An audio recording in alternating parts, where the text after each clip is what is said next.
You're in danger, pretend I'm your dad. A black man tells the billionaire daughter. The man's hand was over my mouth before I could scream. Seraphina Vale. 22 years old. Birthday today. Princeton graduate. Billionaire's daughter. His voice was low, controlled, absolutely certain in the darkness. In 10 seconds, someone is going to start shooting. In 20, your security detail will vanish. In 30, you'll be dead unless you do exactly what I say. I bit his palm. Hard. He didn't even flinch. 5 seconds, he whispered against my ear. 4. 3. The gunshot exploded through the ballroom. My birthday gala, 300 guests in designer gowns and tuxedos, champagne fountains and crystal chandeliers, diplomats and tech moguls celebrating Seraphina Vale's 22nd year, erupted into absolute chaos. The ice sculpture behind me shattered. Glass rained down. Women screamed. Men dove for cover. And I couldn't move because this stranger's arms were locked around me like a vice. 2, he counted, deadly calm while pandemonium raged. 1. The lights cut out. Complete. Total. Darkness.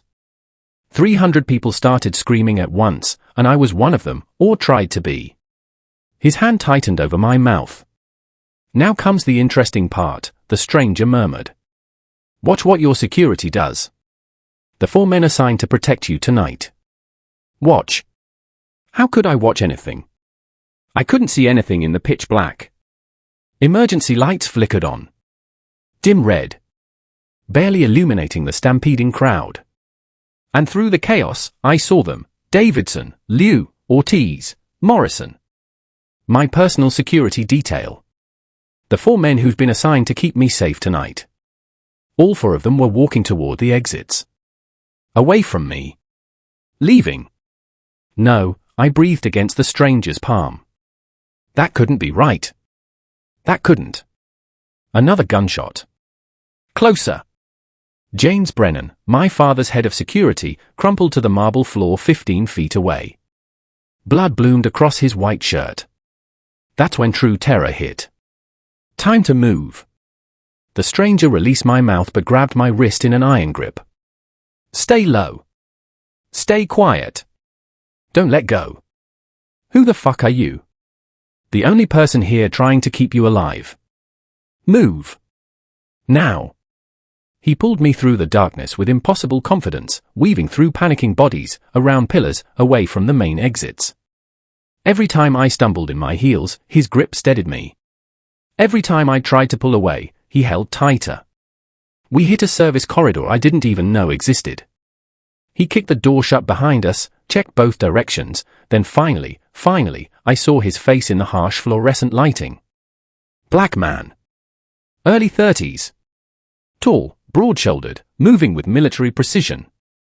Sharp jaw, intelligent dark eyes that scanned everything like he was calculating angles and exit strategies. Wearing a simple black suit that definitely wasn't designer but fit him like tactical gear. I'd never seen him before in my entire life. Start talking, I demanded, yanking at my wrist. Right now. Who are you? How did you know? Your security detail just abandoned you during an active assassination attempt. He released me only long enough to shrug off his jacket and drape it over my shoulders, covering my distinctive scarlet Valentino gown. What does that tell you? The implication hit like ice water. They were part of it. There she is. Princeton education paying off. He grabbed my hand, not my wrist this time, my hand, and laced his fingers through mine. We have 60 seconds before they realize I got you out. When we pass the cameras, you lean on me like you're tired. You hold my hand like you trust me. And if anyone stops us, I'm not going anywhere with you until you tell me. Your name is Seraphina Vale, he cut me off, and something in his voice made me stop breathing. Your favorite color is sage green. You hide pistachios in your desk drawer even though you're allergic because they remind you of your mom.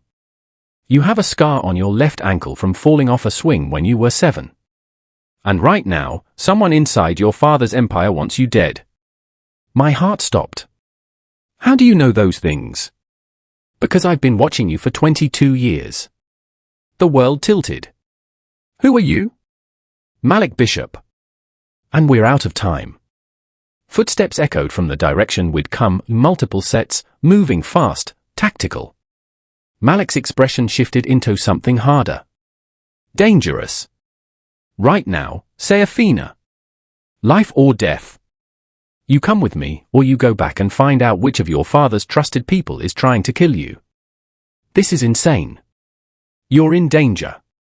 He stepped closer, his dark eyes locked on mine with an intensity that felt like gravity. So when we walk past those cameras, when anyone asks, when anyone looks, you pretend I'm your dad. I actually laughed. Hysterical. Breathless. What? You can't be serious. My father is Damien Vale, everyone knows what he looks like, you. Black, he finished calmly. Exactly. Which is why it works. That makes no sense. Your real father is too famous. Too recognizable. Every exit has someone watching for Damien Vale and his daughter. But you leaving with your father, a black man nobody expects, nobody's looking for. His mouth curved into something that wasn't quite a smile. We're invisible. The footsteps were getting closer. Trust me, Seraphina. Just for the next 10 minutes. Trust me. Why would I trust you? I don't even know you. Something flickered in his eyes. Pain? Recognition? Something deeper than a stranger should feel. Yes, Malik Bishop said softly. You do. And before I could ask what the hell that meant, he pulled me toward the service elevator, and I had 1 second to decide. Go back to the ballroom where my security had abandoned me and James Brennan was bleeding out. Or follow this stranger who knew impossible things and looked at me like he'd been waiting my entire life to find me. I held his hand tighter. Good girl, he murmured. The elevator doors closed on the sound of approaching footsteps, and we descended into the underground parking structure of Vale Tower, away from everything I'd ever known, everything I'd ever believed about my life. I didn't know it yet, but I'd just made the decision that would shatter my entire world. Because Malik Bishop wasn't a random security specialist. He wasn't working for my father. And that line, pretend I'm your dad, wasn't just a disguise strategy. It was the truth my father had spent 22 years and $9 billion burying. Hey beautiful souls, I need you to do something for me right now. Drop a comment telling me where you're watching from, because this story is about to get darker, more twisted, and more shocking than you can imagine. And if you haven't subscribed yet, hit that button now because you're going to want to follow every single revelation that's coming. What do you think Malik meant? How does he really know Seraphina? Drop your theories below, I love reading them. The parking garage was almost empty at 11 p.m. Our footsteps echoed on concrete as Malik led me between rows of luxury cars, Bentleys, Maseratis, vehicles worth more than most people's houses. His hand never left mine. Where are we going? I demanded. Somewhere they won't look. That's not an answer. It's the only one you're getting right now. He stopped beside a nondescript black SUV, not the kind of vehicle anyone in my world would drive. Too ordinary. Too invisible. Just like he'd said. He opened the passenger door. Get in. I didn't move. Not until you tell me what's happening. Not until you explain how you know things about me that nobody knows. The pistachio thing. The scar. How? Seraphina. He turned to face me fully, and in the harsh parking garage lighting, I saw his face clearly for the first time. Really saw it. The strong features. The intelligent eyes. The way he looked at me like he knew me. Like he'd always known me. Someone inside your father's organization wants you dead, Malik said quietly. Someone with power. Resources. Patience. They just tried to kill you in a room full of witnesses, which means they're desperate. Which means we're out of time. I will explain everything, I promise you that, but first I need to get you somewhere safe. Safe? I don't even know who you are. Yes, you do. He reached out slowly, carefully, and touched my cheek, a gesture so familiar it made my breath catch. Look at me, Seraphina. Really look. I looked. Dark eyes. Strong jaw. Something in the shape of his face that felt like. No. No. That's impossible, I whispered. Is it? His thumb brushed my cheekbone, gentle, devastating. Your mother's name was Catherine. She died when you were 3. You don't remember much about her, but you remember her singing. And you remember someone else. Someone who used to hold you. Read to you. Someone who disappeared. My knees went weak. Stop. You were too young to understand. Too young to remember clearly. But sometimes, late at night, you remember strong arms. A deep voice. Someone who called you his little star. His voice cracked. Don't you? I did. God help me, I did. Fragments. Pieces. Memories I'd convinced myself were dreams because they didn't fit the narrative of my life. Of being Damien Vale's daughter. Of my mother dying and it being just the 2 of us. But there had been someone else. Before. No, I breathed. You're lying. This is some kind of. I'm not lying. Malik's hand dropped from my face. And deep down, you know I'm not. You feel it. Don't you? I felt something. Recognition. Impossible. Terrifying. Get in the car, Seraphina. Let me get you safe. And then. He took a shaky breath. Then I'll tell you everything. About your mother. About Damien Vale. About why I told you to pretend I'm your dad. Because it's not pretend, I whispered. His silence was answer enough. Somewhere above us, in the building I'd called home my entire life, people were hunting me. My security detail had vanished. Someone wanted me dead. And the only person offering protection was a man claiming to be. No. Impossible. Insane. But I got in the car. Because 22 years ago, someone had held me and called me their little star. And as Malik Bishop started the engine and we fled into the Seattle night, I had the terrifying feeling I was about to discover that everything I believed about my life was a lie. The Seattle skyline disappeared behind us as Malik drove with the same precise control he'd shown navigating through the chaos of my birthday gala. Every turn deliberate. Every lane change calculated. His eyes constantly checking mirrors like he expected pursuit. Maybe he did. I sat rigid in the passenger seat, his suit jacket still draped over my shoulders, my Valentino gown feeling ridiculous now. Dressed for champagne and diplomats, fleeing through the night with a stranger who claimed. I couldn't even finish the thought. Where are we going? My voice came out smaller than I wanted. I have a place. 40 minutes outside the city. Malik's eyes flicked to the rearview mirror again. Secure. Off-grid. Somewhere your father doesn't know about. My father. The words tasted strange. Which father?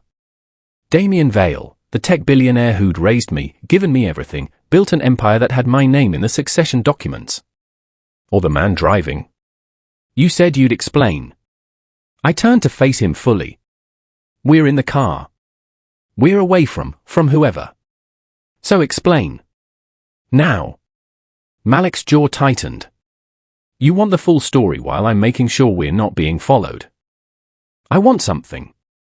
Because right now, I'm in a car with a complete stranger who somehow knows things about my childhood that, my voice cracked.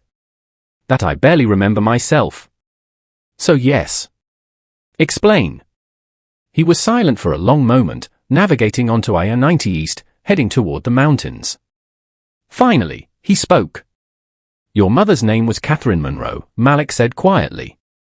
She was a researcher at Vale Technologies. Brilliant. Beautiful. Ambitious. She caught Damien Vale's attention at a company symposium in 2001. I knew this story. Or a version of it. My father had told me he fell in love with a brilliant researcher. They married. Had me. She died of an aneurysm when I was 3. Simple. Tragic. Complete. But Catherine was already involved with someone else when she met Damien, Malik continued, and his knuckles went white on the steering wheel. Someone who worked private security. Former Marine. Someone who loved her completely. My heart was pounding so hard I could hear it. You. Me. He took a shaky breath. We were together for 2 years before she took that job at Vale Tech. We were happy, Seraphina. We were planning. He stopped himself. It doesn't matter now what we were planning. What happened? Damien Vale happened. There was no bitterness in his voice, just flat, terrible truth. He wanted her. And what Damien Vale wants, he gets. He offered her opportunities one couldn't match. Research funding. Lab facilities. A chance to change the world.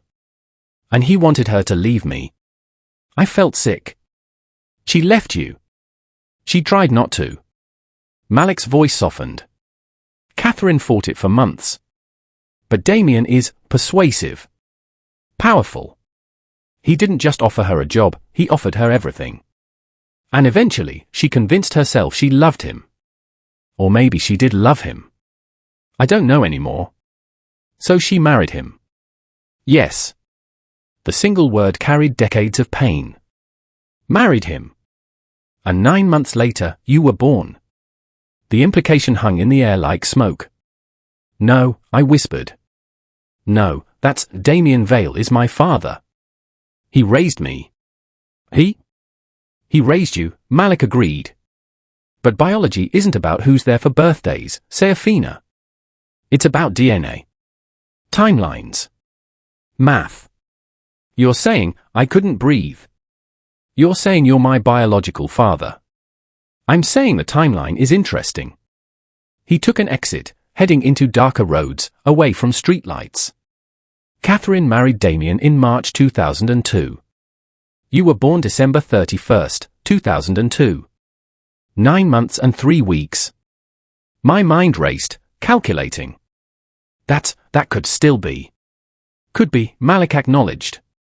If she got pregnant immediately. On her honeymoon. First try. He glanced at me. Or you could have been conceived in February. Before the wedding. When she came to see me one last time. The world tilted. This is insane, I breathed. You're insane. If any of this were true, if you actually thought, why didn't you fight for custody? Why didn't you? I tried. The rawness in his voice stopped me cold. I tried everything. But Damien had lawyers, money, power. He had Catherine's signature on documents saying I was unstable, dangerous, harassing her. He had a marriage certificate. He had everything. His hands tightened on the wheel. And then Catherine died. I remember that day only in fragments. Being 3 years old. Someone crying. My father, Damien, holding me tight, telling me mommy had gone to heaven. Aneurysm, I whispered. That's what he told me. That's what the death certificate says, Malik said carefully. But Catherine was 28 years old, Seraphina. No family history. Perfect health. And she died 3 days after telling me she'd found something in Damien's files. Something about his company. Something dangerous. Ice flooded my veins. You think he killed her? I think the timing is suspicious. He pulled onto a gravel road, trees closing in on both sides. And I think when I tried to push for an investigation, I suddenly had federal charges filed against me. Stalking. Harassment. Threatening a billionaire's family.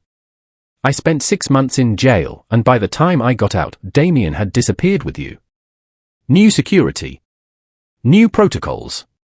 I couldn't get within a mile of you. So you've been, what? Watching from a distance for 22 years? Protecting from a distance, he corrected. Making sure you were safe. Making sure Damien kept you alive, at least. But I could never get close. Never make contact. Not until tonight. Why tonight?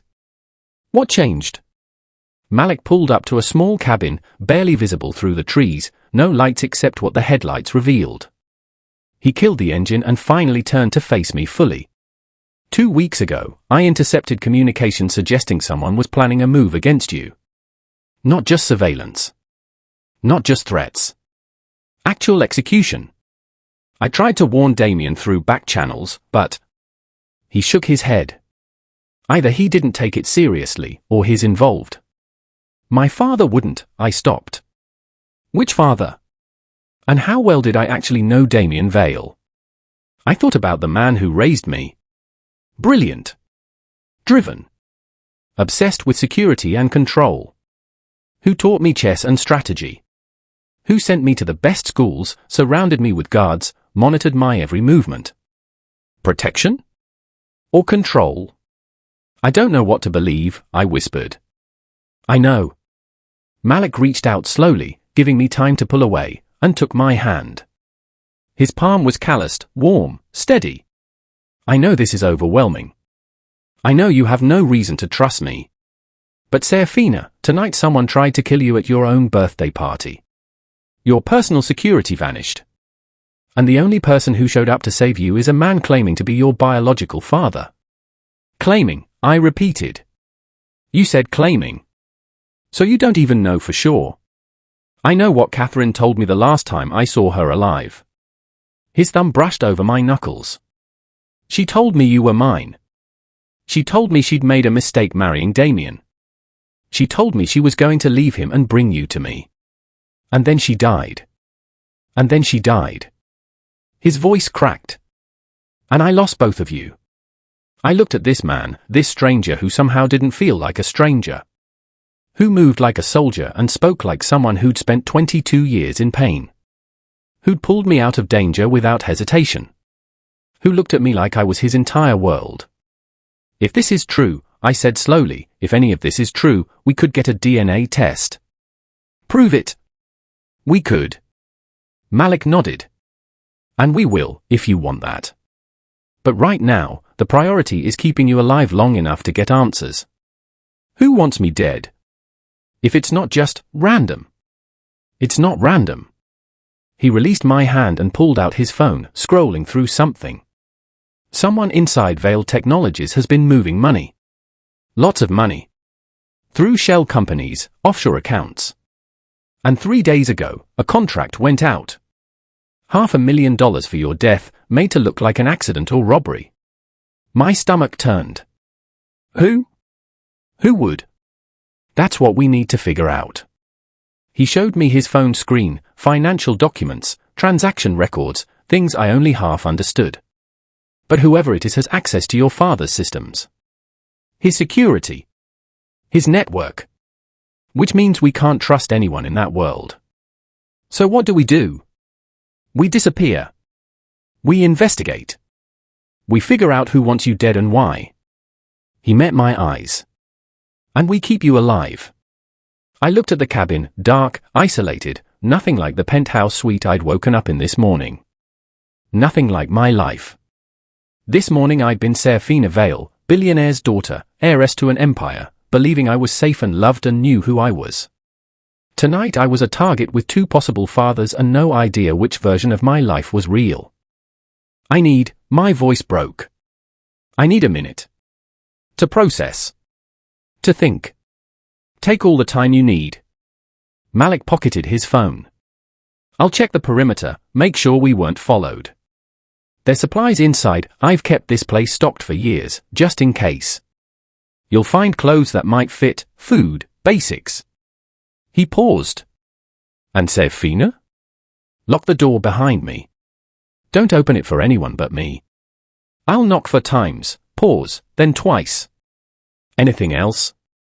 Don't open it, I finished. I understand. He nodded and climbed out of the SUV. I watched him move through the darkness with tactical precision, checking sight lines, listening to the forest. A Marine. A security specialist.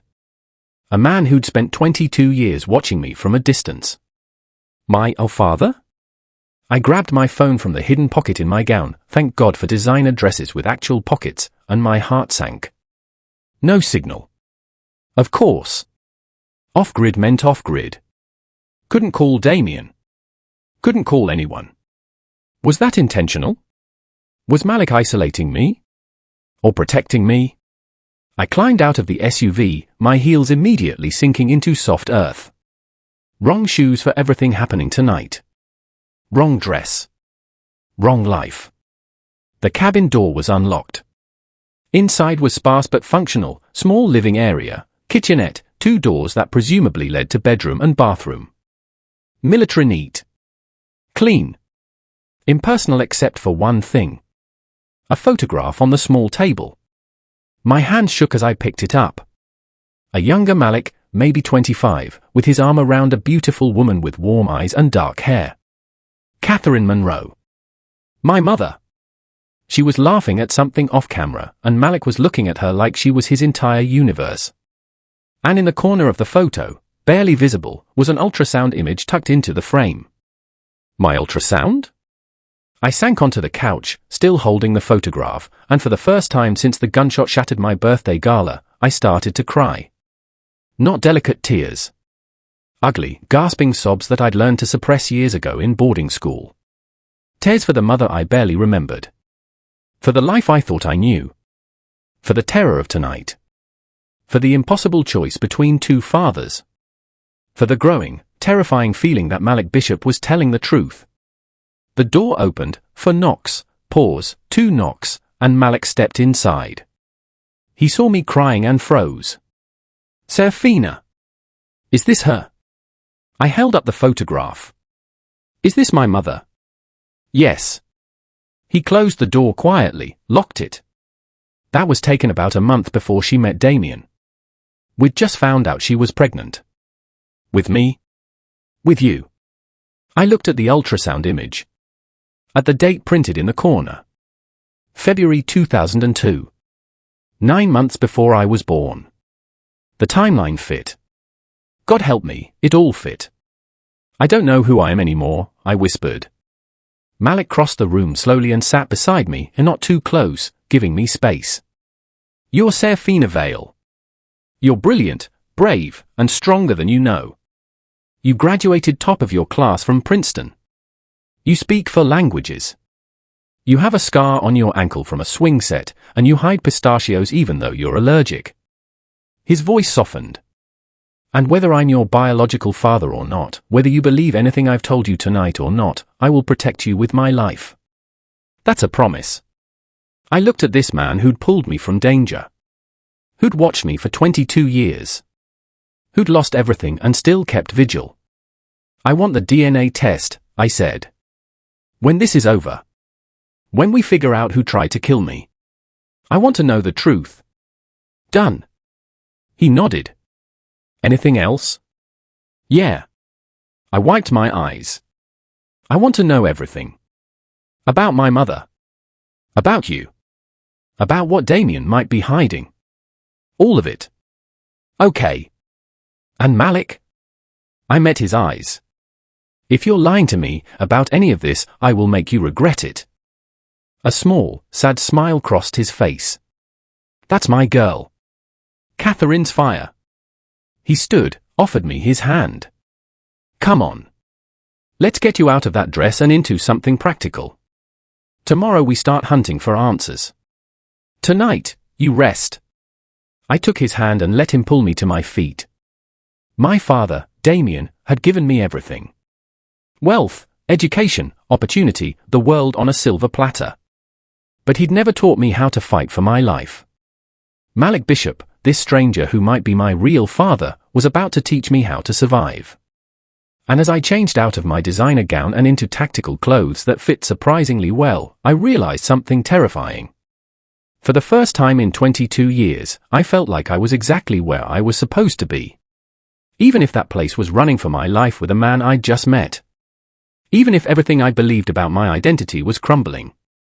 Even if the truth was going to destroy me. I was ready. I woke to the smell of coffee and the sound of Malik's voice, low and urgent, speaking to someone. My eyes snapped open. The bedroom was still dark, early morning, maybe 5 or 6. I'd fallen asleep in tactical pants and a black t-shirt Malik had provided, too exhausted to do more than collapse onto the bed. Now adrenaline flooded my system. Who was he talking to? I crept to the bedroom door, pressing my ear against it. Don't care what the official story is, Malik was saying. I was there. I saw the security detail walk away. No, she's safe.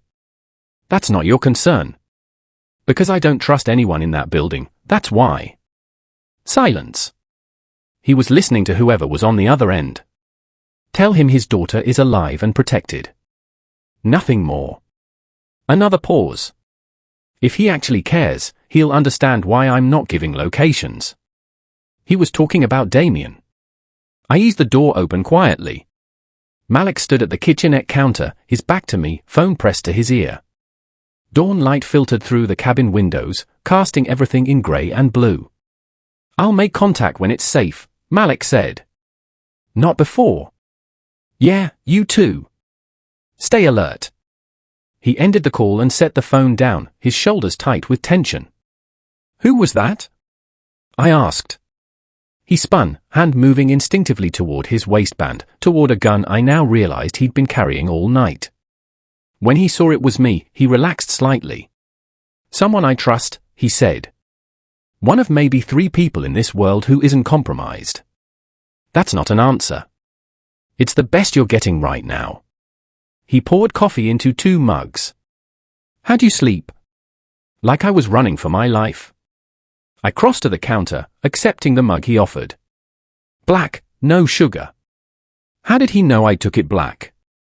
What's the official story? You said official story on the phone. Malik's jaw tightened.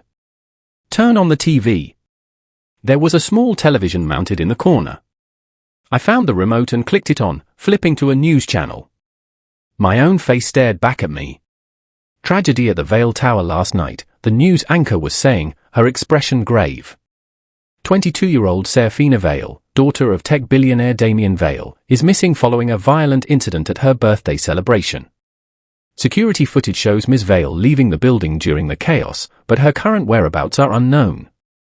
The screen shifted to footage, grainy, black and white, clearly from security cameras. I watched myself walking through a service corridor, holding hands with Malik, leaning against him exactly like he'd instructed. Like a daughter with her father. The footage was deliberately unclear, you couldn't make out Malik's features, just his build, his presence. Authorities are asking anyone with information to come forward, the anchor continued. Mr. Vale has offered a $5 million reward for information leading to his daughter's safe return. He released this statement early this morning. The screen cut to Damien Vale. My father, the man who raised me, looked haggard. Exhausted. His normally perfect silver hair was disheveled, his tie loose. He stood in front of Vale Tower, flanked by security and lawyers. Seraphina, he said, looking directly into the camera, and my heart clenched. If you're watching this, please come home. You're not in trouble. You're not safe out there, wherever you are. Whatever happened last night, whatever you think you know, we can sort it through together. Just come home. He paused, and something flickered in his eyes. Something I couldn't read. And to whoever has my daughter, he continued, his voice dropping into something harder, return her unharmed, and I'll double the reward. $10 million. No questions asked. But if you hurt her, if you so much as touch her, there is nowhere on this earth you can hide from me. The broadcast cut back to the anchor discussing the investigation. I stood frozen, coffee mug trembling in my hands. He thinks I'm kidnapped, I whispered. He thinks someone took me. That's the story that makes sense to him, Malik said quietly.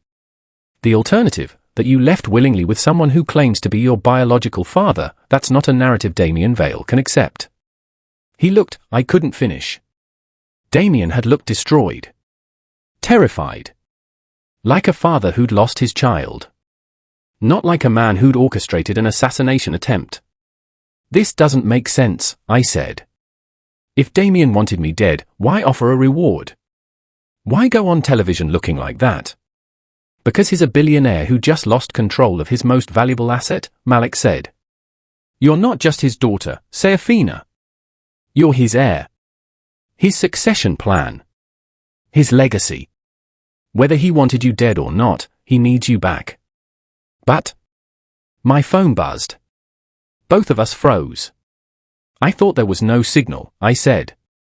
There isn't. Malik's expression went hard. Unless someone just boosted it. Unless they're triangulating. Don't answer it. But I'd already seen the caller ID. Father. Not Dad.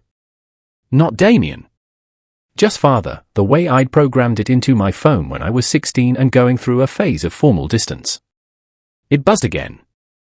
Insistent. Seraphina, do not. I answered it. Hello? Thank God. Damien's voice cracked with relief. Seraphina, are you hurt? Where are you? Who's with you? I'm fine, Stay on the line. Just stay on the line, sweetheart. We're going to trace this call and come get you.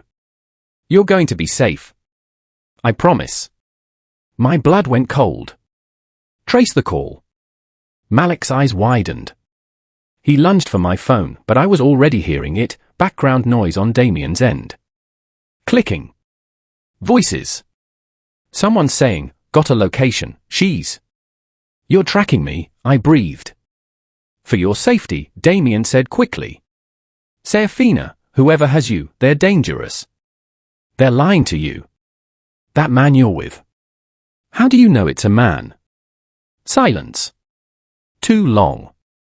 The security footage, Damien said finally. We saw you leave with someone. A male subject. We're analyzing. You knew. The realization hit like ice water.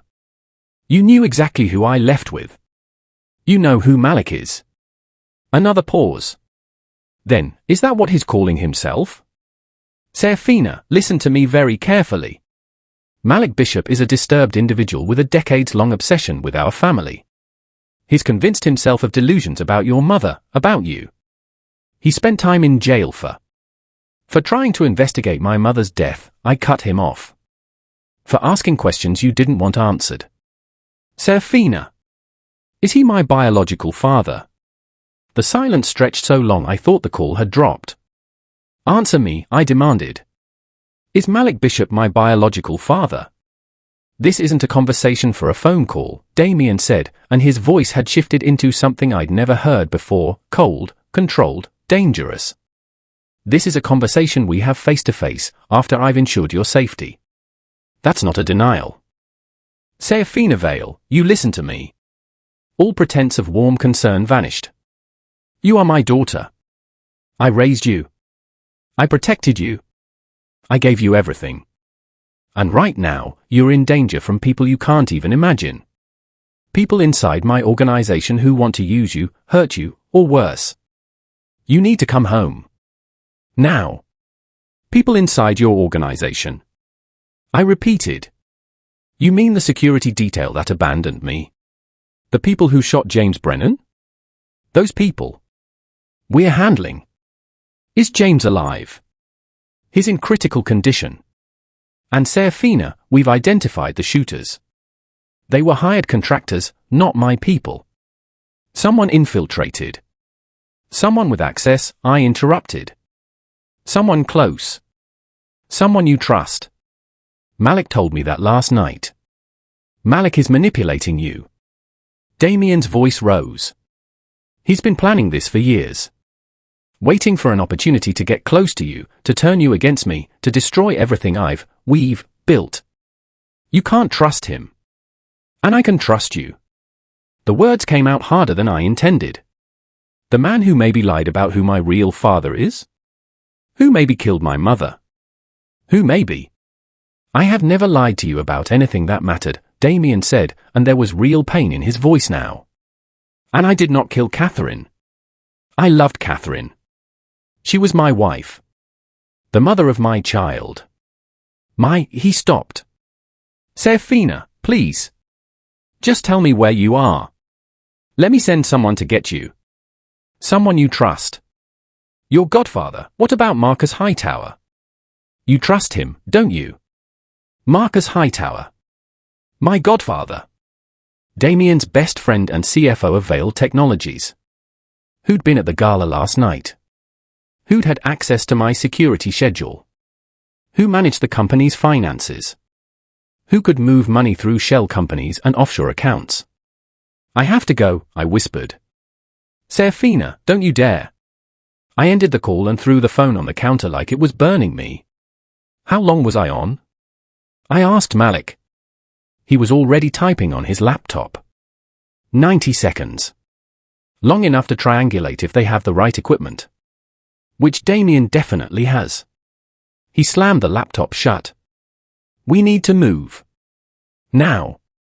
He knew, I said, my mind reeling. He knew I was with you. He knew your name. He's known all along that you've been watching you. Yes. Malik was already grabbing supplies, shoving them into a tactical backpack. I've been careful, but Damien Vale doesn't get to be a billionaire by being stupid. He's probably known for years that I've kept tabs on you. Then why didn't he? Because I never made a move. Never got close. Never threatened his control. He tossed me a jacket. Until last night. Outside, I heard something. Distant. But growing closer. Helicopter blades. They found us, I breathed. Not yet. But they're searching the area. Malik grabbed my hand. There's a vehicle stashed half a mile through the woods. We can reach it before. The window exploded inward. I screamed as glass shattered everywhere. Malik threw himself over me, shielding my body with his as something small and cylindrical bounced across the floor. Flashbang, he shouted. Close your eyes. I squeezed my eyes shut just as the world turned white and sound became a physical thing that punched through my skull. Even with my eyes closed, the flash was blinding. The bang was so loud I felt it in my bones. When I could see again, spots dancing in my vision, ears ringing, Malik was hauling me toward the back door. Go, go, go. We burst out into the dawn forest. Behind us, I heard voices. Multiple voices. Tactical commands. Target sighted, back in trance. Suspect is armed. Stand down. Miss Vale is present. Malik pulled me into the trees, running. My feet, still in tactical boots he'd given me, thank God, pounded against earth and roots. Branches whipped at my face. Who are they?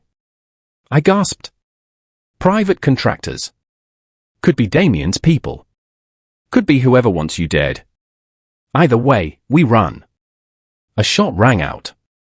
The tree next to us exploded in splinters. They're shooting. I screamed. They said I was present, they're not supposed to. Supposed to doesn't mean shit right now. Malik yanked me sideways, changing direction. They either want you dead or they're trying to separate us. Neither is acceptable. We crashed through underbrush. The helicopter sound grew louder, they were vectoring in on our position. My lungs burned. My legs screamed. But I kept running because the alternative was death or capture, and I wasn't ready for either. We burst into a clearing, and I saw it, a old jeep covered in camouflage netting, hidden so well I'd have walked right past it. Malik ripped the netting off, threw open the driver's door. Get in. I scrambled into the passenger seat. He turned the key. Nothing. No, he tried again. The engine turned over but didn't catch. Behind us, voices were getting closer. Malik. I know. Third try. The engine roared to life. We lurched forward just as 3 men in tactical gear burst into the clearing. Stop the vehicle. Malik floored it. Gunfire erupted behind us. I ducked instinctively as the rear window shattered. Malik didn't even flinch, just drove with one hand while pulling a gun with the other. Take the wheel, he shouted. What? Take it. I grabbed the steering wheel while he twisted in his seat and returned fire, controlled, precise shots that sent the tactical team diving for cover. We hit the tree line doing 40 miles an hour on a road that barely existed. I couldn't breathe. Couldn't think. Could only hold on as Malik took back the wheel and navigated impossible terrain while helicopter blades chopped the air above us. Who were they? I shouted over the noise. Were they trying to rescue me or kill me? Does it matter? Malik swerved around a massive tree root. Either way, they separate us, and you're vulnerable. My father wouldn't. Your father just traced your call and sent a tactical team to a supposedly secure location within 20 minutes, Malik cut me off. That's not rescue protocol, Seraphina. That's extraction. Or elimination. I thought about Damien's voice on the phone. The coldness when he'd said this isn't a conversation for a phone call. The way he'd never actually denied that Malik was my biological father. The way he'd known Malik's name. Where are we going? I asked. Somewhere Damien can't follow. Malik's jaw was set. Somewhere that'll force him to show his cards. Where? He glanced at me, and I saw the decision in his eyes. The plan he'd been holding in reserve. We're going to Vale Technologies, he said. We're going to break into your father's private servers. And we're going to find out exactly what he's hiding about your mother's death, about the money being moved, about who wants you dead. That's insane. That's corporate espionage, that's the only way to get answers. He took a sharp turn onto what looked like an actual road. You want the truth. It's in those servers. Financial records. Communications. Maybe even DNA tests he ran 22 years ago. My heart stopped. DNA tests. You think a man like Damien Vale would raise a child without knowing for certain she was his? Malik's voice was hard. If those tests exist, he's kept them. Locked away. Buried deep. But they're there. I thought about my father, Damien, and his obsessive need for information, for control, for certainty. Malik was right. If there were DNA tests, Damien would have kept them. Which meant he'd known all along whether I was his biological daughter. And he'd never told me. How do we get in? I asked. Vale Technologies has security that I designed, Malik interrupted. 3 years ago, under a contract alias. I know every weak point in that system. Of course he did. This man had spent 22 years preparing for this moment. Okay, I said, and I couldn't believe the words coming out of my mouth. Okay. We break in. We get the truth. Malik smiled, the first real smile I'd seen from him. That's my girl, he said softly. And as we raced toward the city, toward Vale Tower, toward answers that would either prove Malik was my father or expose him as the most elaborate liar I'd ever met, I realized something terrifying. I wanted him to be telling the truth. I wanted this stranger to be my father. Because if he wasn't, if this was all manipulation and lies, then I was completely alone. And that was more frightening than any bullet. We ditched the Jeep in a parking garage 3 blocks from Vale Tower. We can't just walk in the front door, I said as Malik led me through concrete levels filled with expensive cars. Security will recognize me instantly. We're not going through the front door. He stopped at a nondescript sedan, grey, forgettable, and pulled keys from his pocket. Get in. How many vehicles do you have stashed around Seattle? Enough. He started the engine. Your father taught me one thing, always have an exit strategy. And a backup? And a backup to the backup. We drove in silence for 2 blocks before I noticed where we were heading. The metro tunnel. I frowned. The underground transit system connects to Vale Tower. Not officially. Malik pulled into a maintenance entrance, flashing a badge I didn't get a good look at. The security guard waved us through without question. But there's a service corridor that runs beneath the building. Your father had it built during construction, emergency evacuation route. Only a handful of people know it exists. And you're one of them. I told you. I designed security for Vale Tech 3 years ago. Under the name David Masters. He navigated down a ramp into darkness. Damien never knew it was me. I made sure of it. The implications made my head spin. You've been planning this for 3 years? Getting close to my father's systems. 22 years, Malik corrected quietly. The security contract was just the most recent phase. He parked in what looked like an abandoned maintenance area. Water dripped from pipes overhead. The air smelled like concrete and rust. We walk from here, Malik said, grabbing the tactical backpack. Stay close. Don't touch anything. The corridor has sensors, but I know the blind spots. How long until someone realizes we're here? If we're lucky? 2 hours. If we're not. He handed me a small earpiece. These are comms. You hear anything wrong, you run. Don't wait for me. Just run. I'm not leaving you. The word surprised both of us. Malik looked at me for a long moment. You barely know me, Seraphina. I know you've kept me alive for the past 12 hours when everyone else either vanished or started shooting. I fitted the earpiece. I know you've spent 22 years watching over me. And I know that if you wanted to hurt me, you've had a dozen chances. That's not proof I'm telling the truth about everything else. No, I agreed. But it's enough to make me want to find out. Something shifted in his expression, vulnerability I hadn't seen before. Catherine used to say that. I want to find out. She was always curious. Always questioning. His voice softened. You're so much like her. Tell me about her, I said. While we walk. Tell me about my mother. Malik smiled sadly and opened a door I hadn't noticed, hidden behind a false panel. Come on. The corridor beyond was narrow, dimly lit by emergency lighting. Our footsteps echoed. Catherine was brilliant, Malik began as we walked. PhD in computational systems by 24. She could see patterns in data that no one else noticed. Damien recruited her because she discovered a flaw in Vale Tech's encryption, found it by accident while doing research at MIT. She hacked my father's company. Accidentally. Malik navigated around a sensor I couldn't even see. She sent him a detailed report showing exactly how she'd done it and how to fix it. Most people would have exploited that information. Catherine just wanted to solve the problem. What was she like? As a person? Funny. Kind. Stubborn as hell. He smiled at the memory. She laughed at terrible jokes. She cried at sad movies even when she knew they were manipulative. She believed people were fundamentally good, which drove me crazy because I knew better.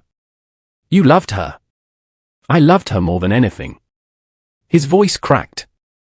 And when she chose Damien, he stopped walking. I'm not going to lie and say I handled it well. I didn't. I was angry, hurt, stupid. I said things I regretted. But I never stopped loving her. And when she came to me that last time, when she told me she was pregnant and the baby might be mine. Wait. I grabbed his arm. Might be? She didn't know for sure. Malik's jaw tightened. The timeline was complicated. She'd been with Damien. But she'd also been with me. One last time, right before the wedding. A goodbye that became, he didn't finish. So she genuinely didn't know which of you was my father. She knew it was possible either way. And she told me that if you were mine, she'd leave Damien. Bring you to me. We'd figure it out together. His eyes went distant. 3 days later, she was dead. We started walking again, faster now.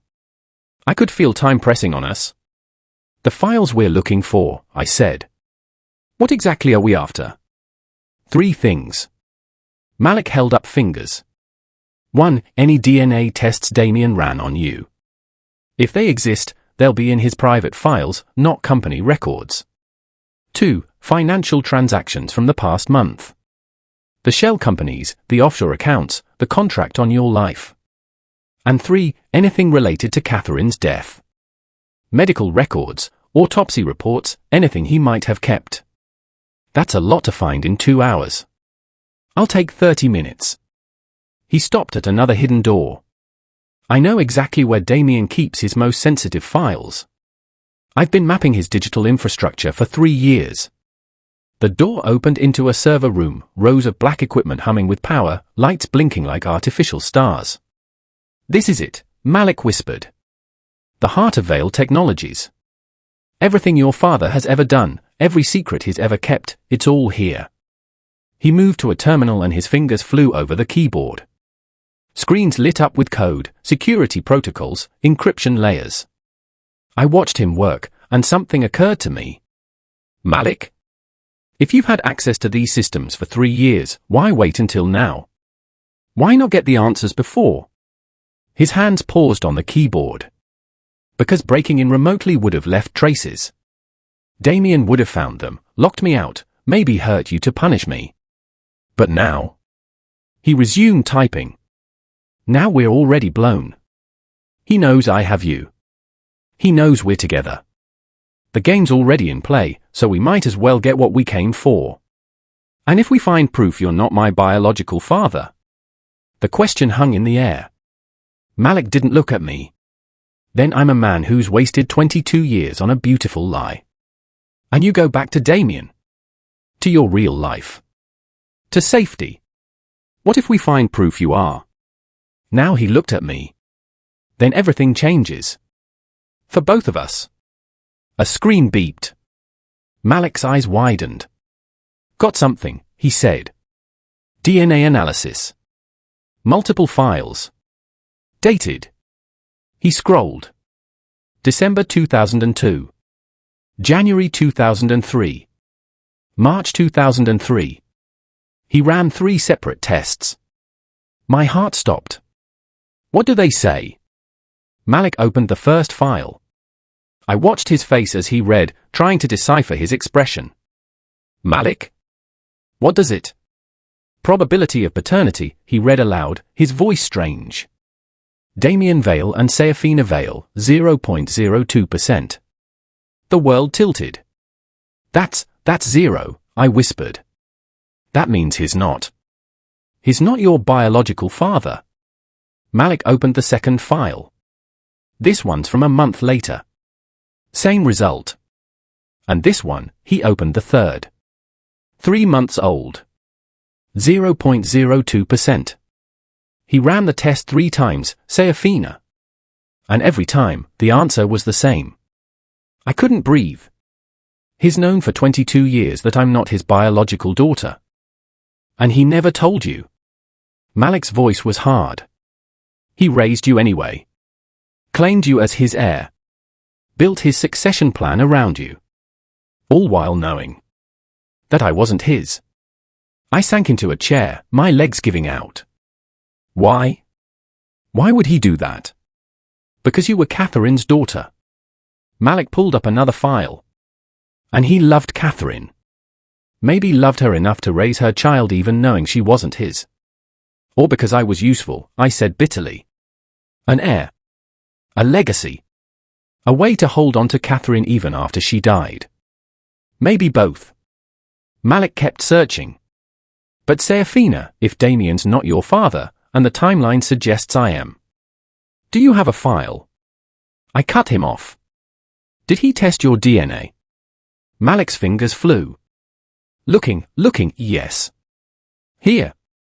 Sample labeled MB dated January 2003. And? He opened it.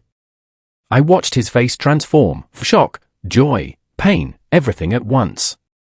Probability of paternity, 99.97%, he read, his voice breaking.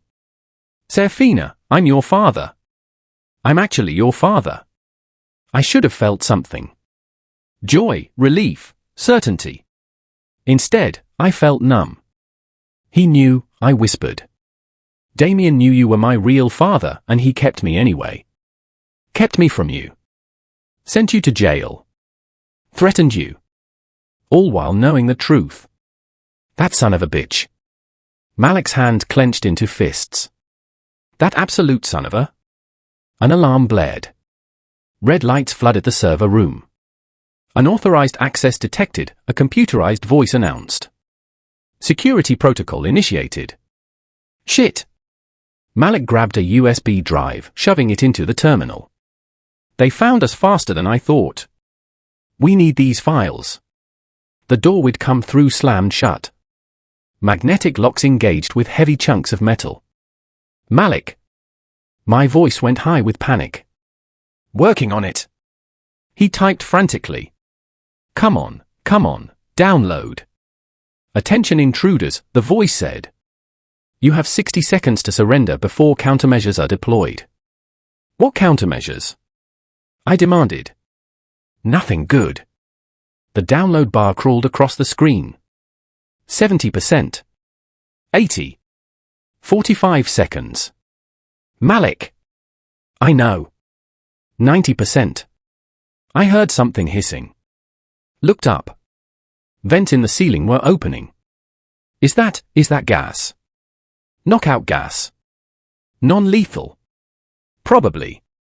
Malik ripped his shirt, tore it in half, shoved fabric at me. Cover your mouth and nose. Now. I pressed the fabric to my face as sweet-smelling vapor began filling the room. 95%. 30 seconds. Come on. Malik shouted at the screen. 98%. My head was already swimming. The fabric wasn't enough. I could feel myself getting dizzy. Malik, I can't. Stay with me. He grabbed my hand. Stay awake, Seraphina. 100%. He ripped the USB drive free. 15 seconds. Emergency exit. He pulled me toward the back of the server room. Should be here. He kicked a panel. Once. Twice. On the third kick, it gave way, revealing a narrow maintenance shaft. Climb. Go. I crawled into the shaft, Malik right behind me. The gas followed us, tendrils of sweet-smelling vapor reaching like fingers. We crawled through darkness, my vision tunneling, my limbs getting heavy. Keep moving, Malik's voice sounded far away. Don't stop. Don't. I heard him collapse behind me. Malik! I tried to turn around in the narrow space, but I couldn't. Could barely move. Malik! No response. The gas was winning. I kept crawling. Inch by inch. Fighting unconsciousness. Had to get out. Had to get help. Had to. Light ahead. Fresh air. I fell out of the shaft into a different corridor, gasping, my lungs burning. Behind me, Malik wasn't moving. No, I grabbed his arms, tried to pull him. He was too heavy. Too far gone. Footsteps approached. Multiple sets. Running. I had seconds to decide. Stay with Malik and get captured. Or run and hope I could save us both. I looked at the USB drive clutched in his hand. The proof. The evidence. Everything we'd risked our lives for. I took it. I'm sorry, I whispered. I'm so sorry. I'll come back for you. I promise. And then I ran. Away from the man who'd just been proven to be my real father. Away from the only person who'd protected me. Into Vale Tower, alone, with evidence that would destroy Damien Vale. If I survived long enough to use it.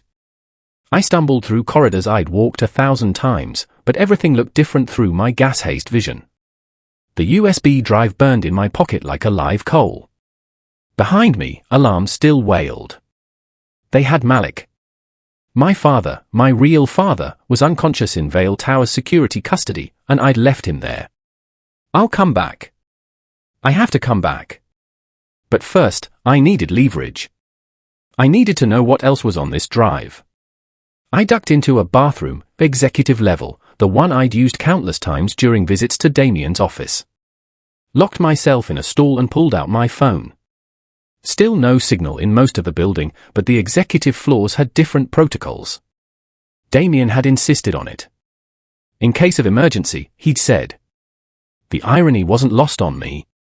My phone connected to Vale Tower's secure network, I still had access, apparently. Either Damien hadn't thought to revoke it, or he wanted me to have it. Neither option was comforting.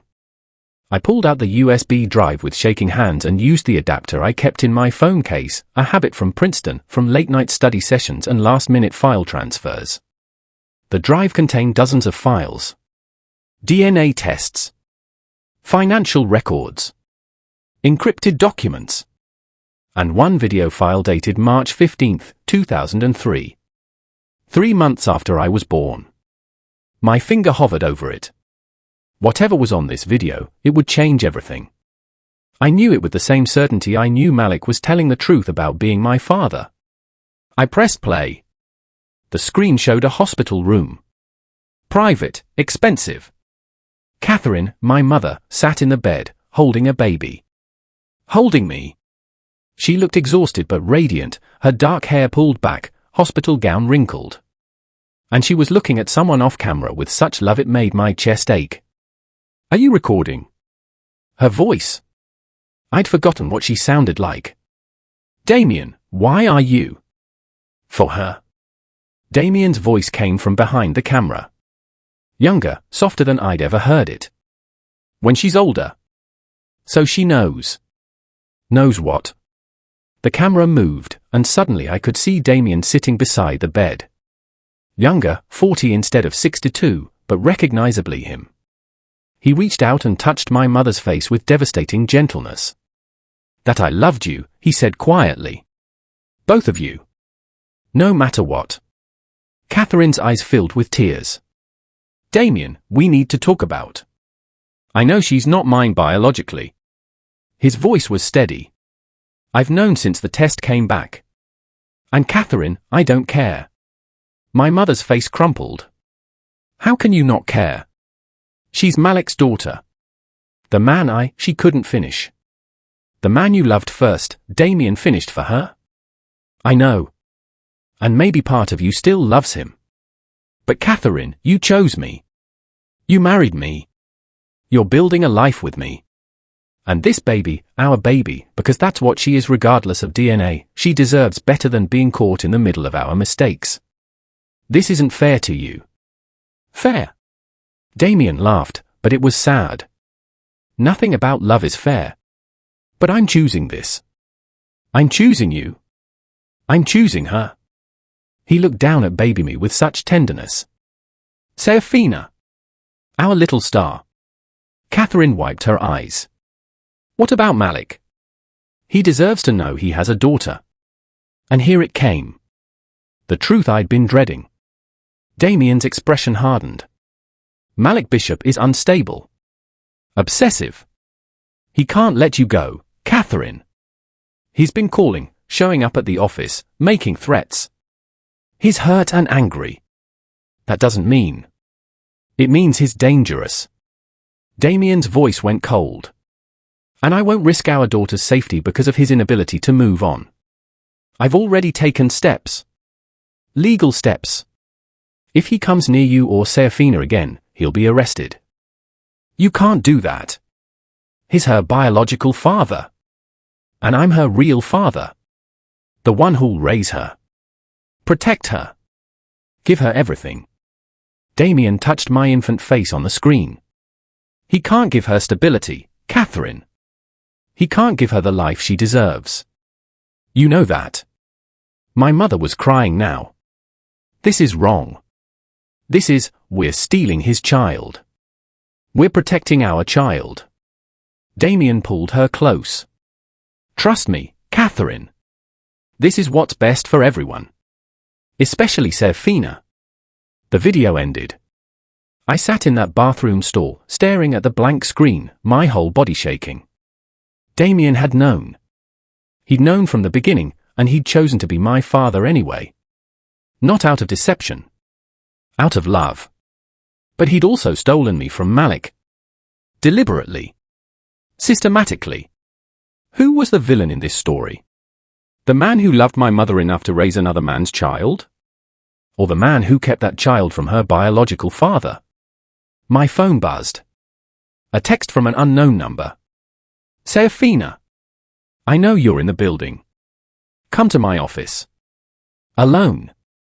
We need to talk. Damien. Every instinct screamed it was a trap. But he'd also just proven he'd loved my mother. Loved me. Enough to claim me as his own despite the DNA. Another text. Malik is secure. Unharmed. I give you my word. But we're running out of time.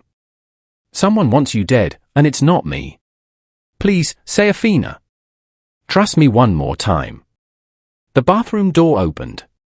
I froze, feet lifted off the ground so no one would see me in the stall. Footsteps. Heels. A woman. Confirmed she's in the building, the woman was saying on a phone. Security flagged her network access 3 minutes ago. No, Bishop is contained. Understood. Proceeding with a contingency. The voice was familiar. Impossibly familiar. I risked a peek through the crack in the stall door. Rebecca Stratton. Damien's chief operating officer. The woman who'd been with Vale Technologies for 15 years. Who'd bounced me on her knee when I was little. Who'd sent me birthday cards at Princeton. She was talking about me like I was a target. The asset needs to be neutralized before she accesses the full files, Rebecca continued. If she sees the March files, she'll know about the contingency plan. Yes, I understand the timeline. Payment will be transferred once it's confirmed. My blood turned to ice. Rebecca was the one who wanted me dead.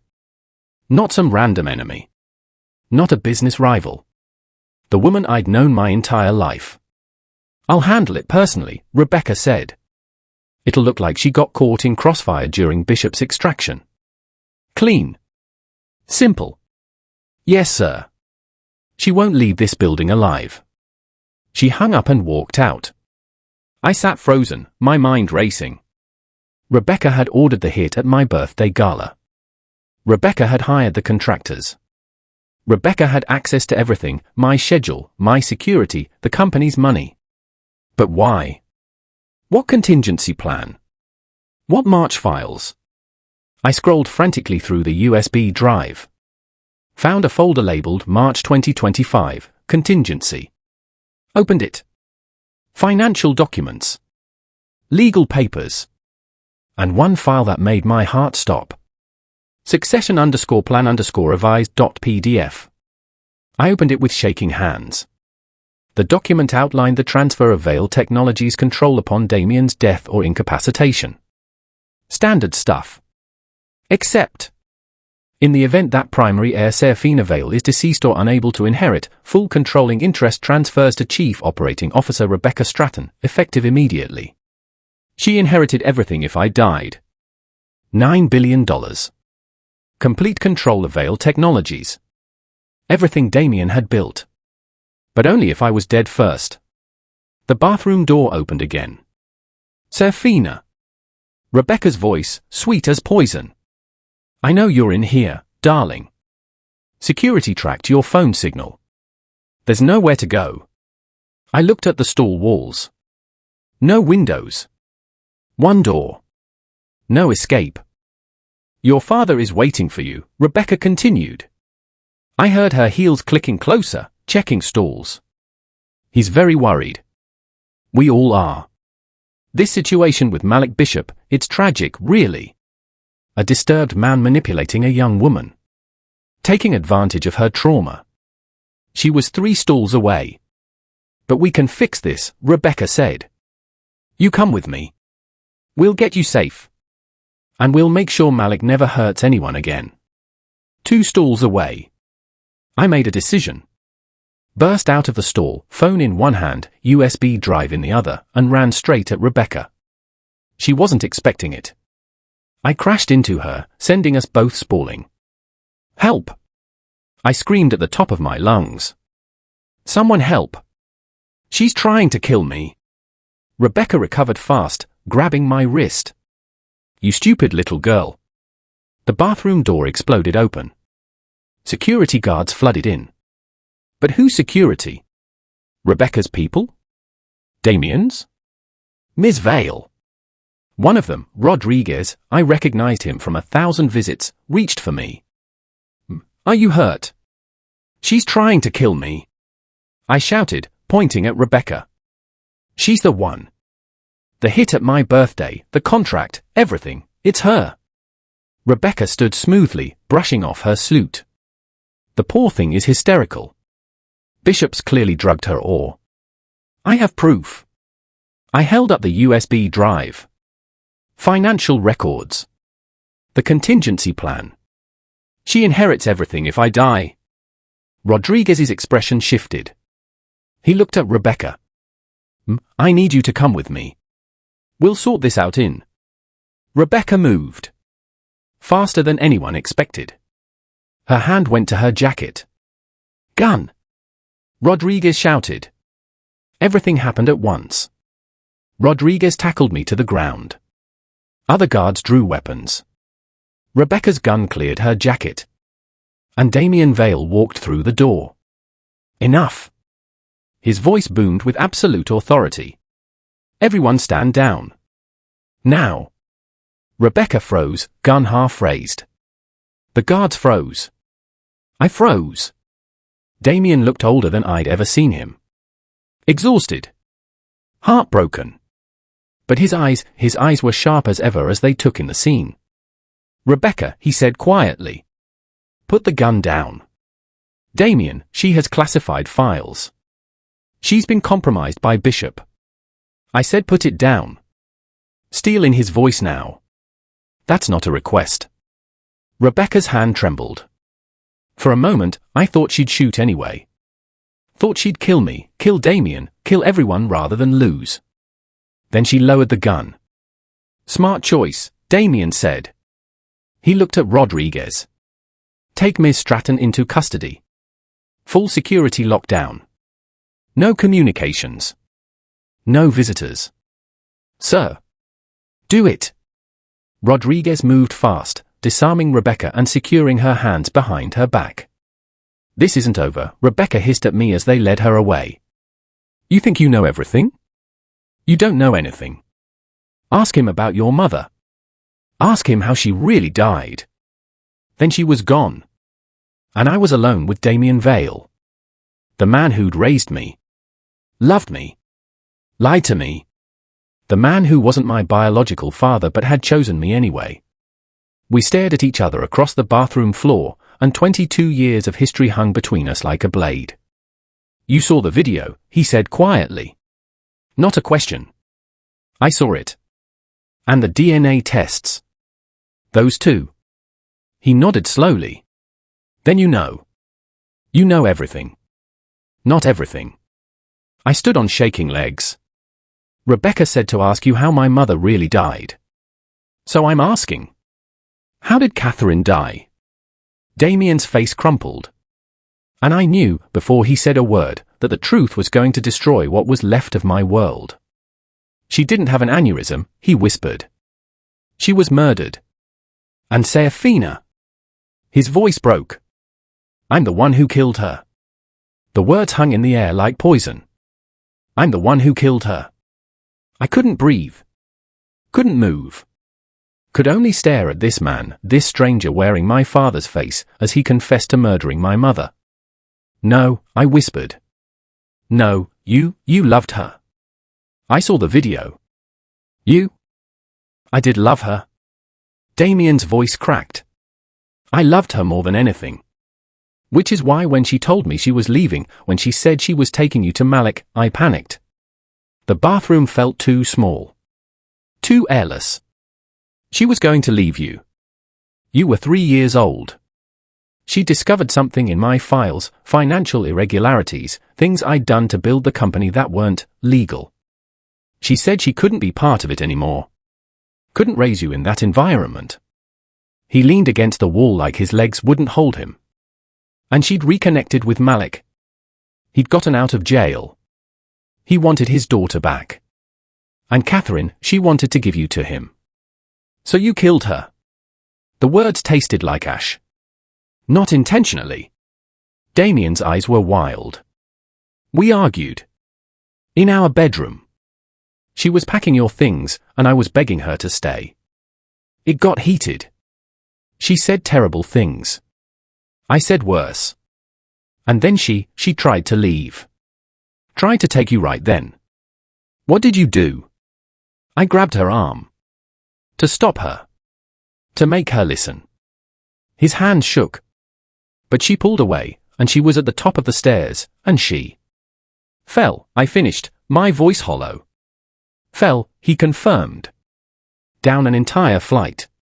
By the time I got to her, she wasn't breathing. I called 911, but... He wiped his eyes. She died in the ambulance. Brain trauma. And they ruled it an accident because that's what it was. An accident. You let everyone think it was an aneurysm. Because the truth was too complicated. Because if people knew we'd been fighting, that she was leaving me, that I'd grabbed her, they'd think it was intentional. Malik would have sued for custody. The police might have charged me. I would have lost you. His voice rose. I couldn't lose you too. You were all I had left of her. I backed away from him, my back hitting the bathroom wall. You let Malik think you murdered her on purpose. You let him spend 22 years believing you killed the woman he loved. Better he hate me than take you away. Better. I screamed. You stole his daughter. You framed him. You destroyed his life. I protected you. Damien shouted back. Everything I did, every lie, every manipulation, was to keep you safe. To give you the life Catherine wanted for you. Catherine wanted me with my real father. She wanted you safe. He stepped toward me. And Malik couldn't keep you safe. He was unstable, violent, obsessed. He was a father grieving his child. Tears streamed down my face. And you turned him into a criminal. Made him seem crazy. All to cover up what you'd done. Damien's face crumpled. I know. God help me, I know. But Seraphina, I raised you. I was there for every nightmare, every scraped knee, every birthday. I taught you chess. I read you stories. I loved you as my own because you are my own. DNA doesn't change that. It changes everything.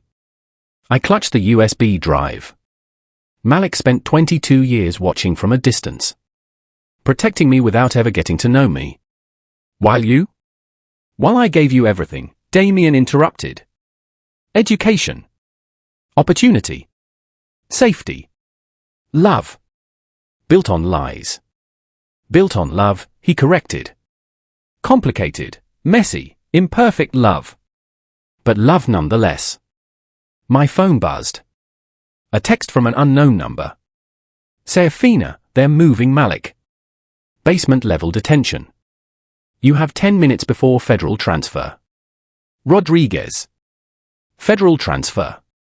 They were taking him away. Taking my real father away. I looked at Damien. Where are they taking him? Somewhere secure. Somewhere he can't manipulate you anymore. He's not manipulating me. He's my father. I'm your father. Damien's composure finally shattered. I'm the one who raised you. Who protected you. Who built an empire so you'd never want for anything. An empire Rebecca was willing to kill me for. That stopped him. Rebecca, he said quietly. How long was she planning this? The contingency plan is dated 3 months ago. Right after you had that health scare. I pulled up the files on my phone. She's been moving money, setting up the hit, positioning herself. The moment I'm dead, she gets everything. Damien's jaw tightened. I trusted her for 15 years. You trusted her with my security. The bitter irony wasn't lost on either of us. She had access to everything. And she used it to try to murder me. I'm sorry. His voice broke. God, Seraphina, I'm so sorry. For all of it. For Catherine. For Malik. For not protecting you from Rebecca. For, he couldn't continue. I had a choice to make. Stay with Damien, the man who'd loved me, raised me, and built his entire life around keeping me. The man who'd also killed my mother, stolen me from my biological father, and whose empire had nearly gotten me killed. Or go to Malik, my biological father, a stranger I'd known for less than 24 hours. Who'd protected me, told me the truth, and proven with DNA that he was who he claimed to be. I need to see him, I said. Malik. Before they transfer him. I need to say goodbye. Damien's voice was hollow. To choose.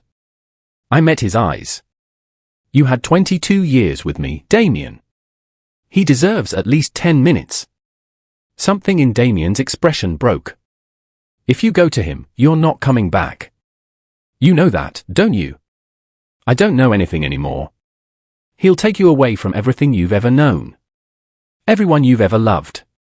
Everyone except my real father, I said quietly. Damien flinched like I'd struck him. I am your real father. In every way that matters. Then let me go. I moved toward the door. If you really love me the way you claim, let me make my own choice. And if you choose him. I looked back at this man who'd raised me. Who'd read me bedtime stories and taught me chess. Who'd killed my mother and stolen me from my biological father out of desperate, selfish love. Then you let me go, I whispered. The way you should have let Catherine go. I walked out before he could respond. The elevator descended to the basement level. Every second felt like an hour. I had maybe 8 minutes before federal agents transferred Malik to somewhere I'd never find him. 8 minutes to decide the rest of my life. The elevator doors opened to a detention area I'd never seen, reinforced doors, armed guards, the smell of concrete and fear. Ms. Vale. Rodriguez appeared beside me. He's in cell 3. You have 5 minutes. That's all I can give you. Thank you. Cell 3's door was transparent, reinforced glass showing Malik sitting on a bench, head in his hands. He looked up when he heard my footsteps. Our eyes met through the glass. Seraphina. His voice cracked. You're okay. Thank God, you're.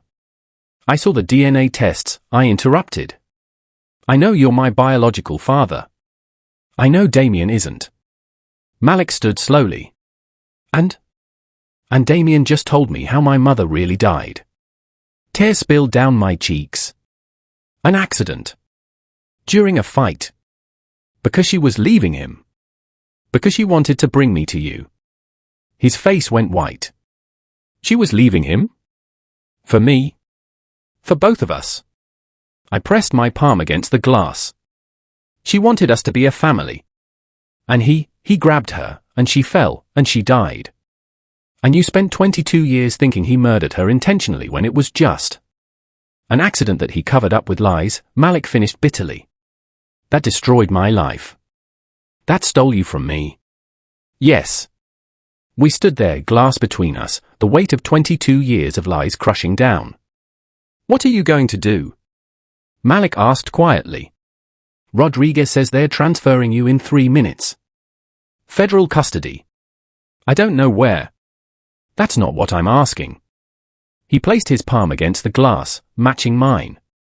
What are you going to do, Seraphina? Stay with the man who raised you? Or come with you, I finished. My biological father. A stranger who's risked everything to protect me.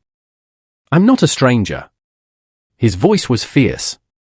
I'm the man who's watched over you for 22 years. Who memorized your favorite color and your schedule and every little detail of your life.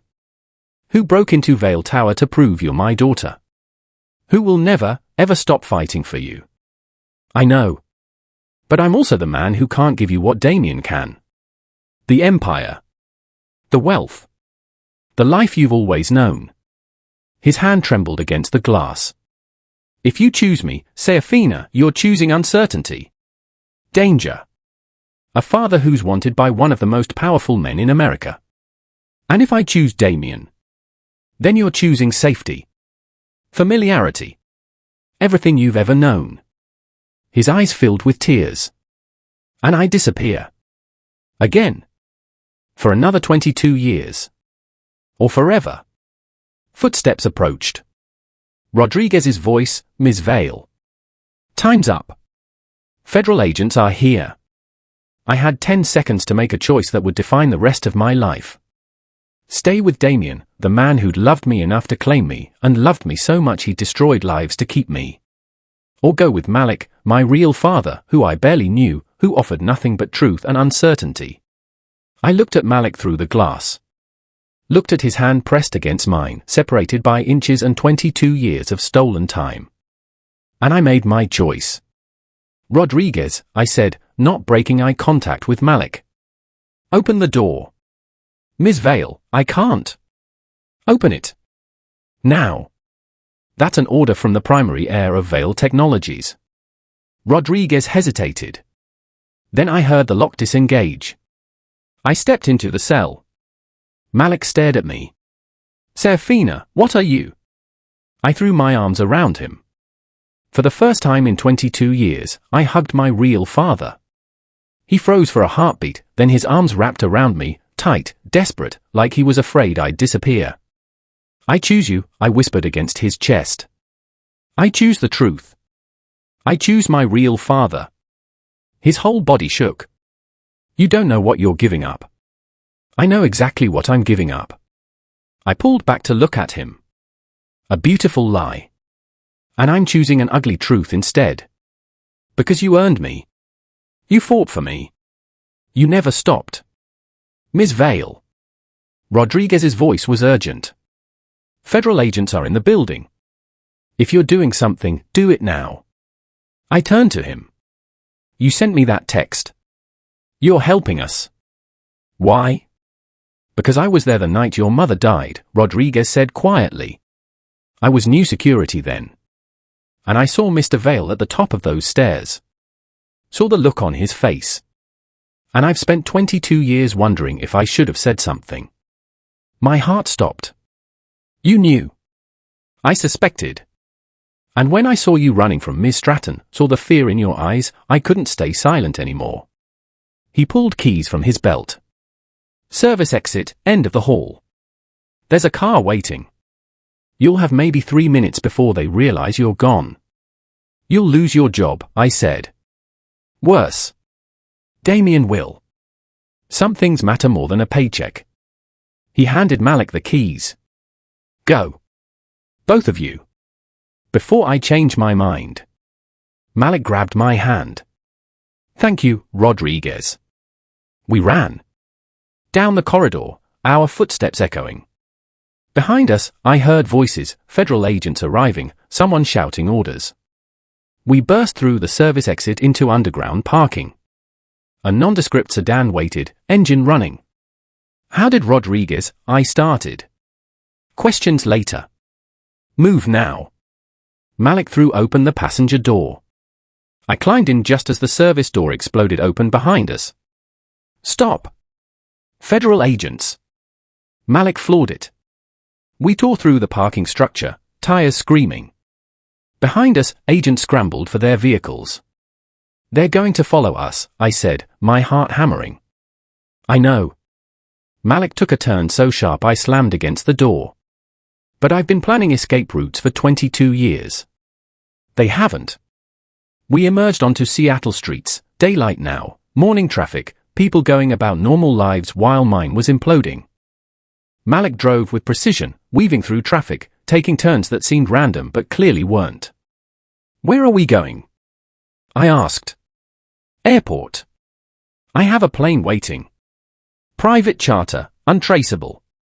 You have a plane. I told you. 22 years of planning. He glanced at me. Seraphina, once we get on that plane, there's no going back. Damien will use every resource to find you. The FBI will be involved. You'll be giving up your inheritance, your name, everything. I'm giving up a lie, I corrected. I'm choosing truth. I'm choosing you. Something in his expression broke open, joy and pain mixed together. You're so much like Catherine, he whispered. She always chose truth too. Even when it cost her everything. My phone rang. Damien. I looked at the screen, my thumb hovering over the answer button. Don't, Malik said. He'll just try to manipulate. I answered it. Seraphina. Damien's voice was raw. Please. Don't do this. Don't throw away everything for a man you barely know. He's my father. So am I. Biology isn't everything. You're right, I said quietly. It's not. Love is everything. And Damien, you loved me enough to lie to me for 22 years. Malik loved me enough to tell me the truth. The truth will destroy you. Do you understand what you're walking into? He has nothing. No money, no security, no way to protect you from. From you? I interrupted.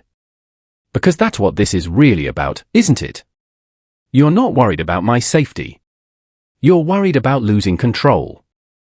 Silence. Then, if you leave with him, I can't protect you from Rebecca's people. She had partners. Others who want you dead for the inheritance. They won't stop just because she's in custody. Ice flooded my veins. What partners? I don't know yet. But Seraphina, please. Come back. We'll figure this out together. We'll find them, stop them, keep you safe. You don't have to choose between us.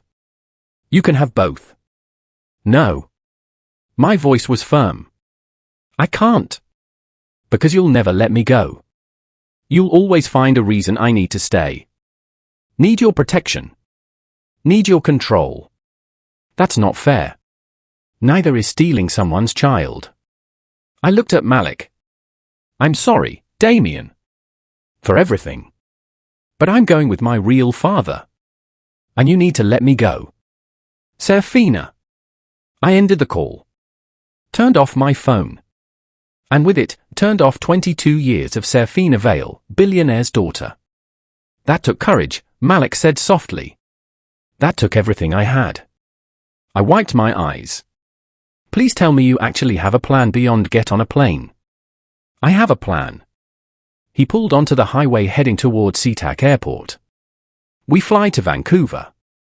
I have contacts there, people who owe me favors. We lay low for a few weeks while I investigate Rebecca's partners. Find out who else wants you dead and why. And then? And then we decide. Together. Whether you want to go back and claim your inheritance, or start a new life. Your choice. Always your choice. My choice. For the first time in my life, it really was. We pulled into a private airfield, not the main airport, somewhere smaller, less monitored. A small jet sat on the tarmac, stairs lowered. That's us, Malik said. 10 minutes and we're airborne. 20 and we're out of US airspace. 30 and you're free. Free. The word felt strange. Terrifying. Exhilarating. We parked and ran for the plane. I was halfway up the stairs when I heard it. Click. The unmistakable sound of a gun being cocked. Stop right there, Seraphina. I turned slowly. A man stood at the base of the stairs. 50s, graying hair, expensive suit. Marcus Hightower. My godfather. Damien's best friend and CFO. Pointing a gun directly at my chest. Uncle Marcus? My voice came out small, childlike. What are you? I'm sorry, sweetheart. And he actually looked sorry. But you're worth more to me dead than alive. Rebecca was sloppy. I won't be. Malik moved in front of me. Hightower. I should have known. You've been embezzling from Vale Tech for years, haven't you? And Seraphina's inheritance would have exposed it. Very good, Bishop. Marcus smiled coldly. Rebecca was my insurance policy. But since she failed, I'll handle this personally. Nothing personal, Seraphina. Just business. His finger moved to the trigger. And Malik did something I'll never forget. He stepped fully in front of me, shielding my body with his. You want her? Malik's voice was steel. You go through me first. That can be arranged. Marcus aimed at Malik instead. No. I screamed. The gun fired.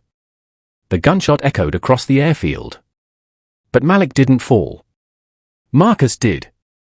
He crumpled to the tarmac, his gun clattering away, blood blooming from his shoulder. Behind him stood Rodriguez, service weapon raised, expression grim. I said some things matter more than a paycheck, Rodriguez said.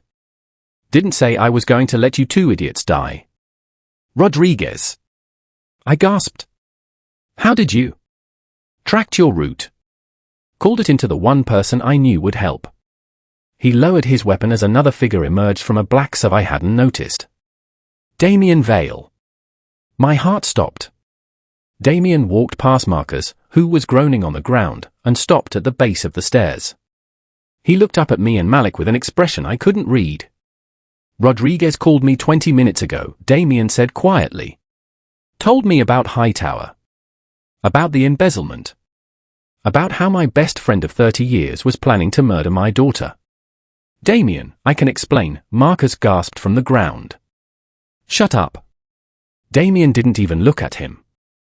His eyes stayed fixed on me.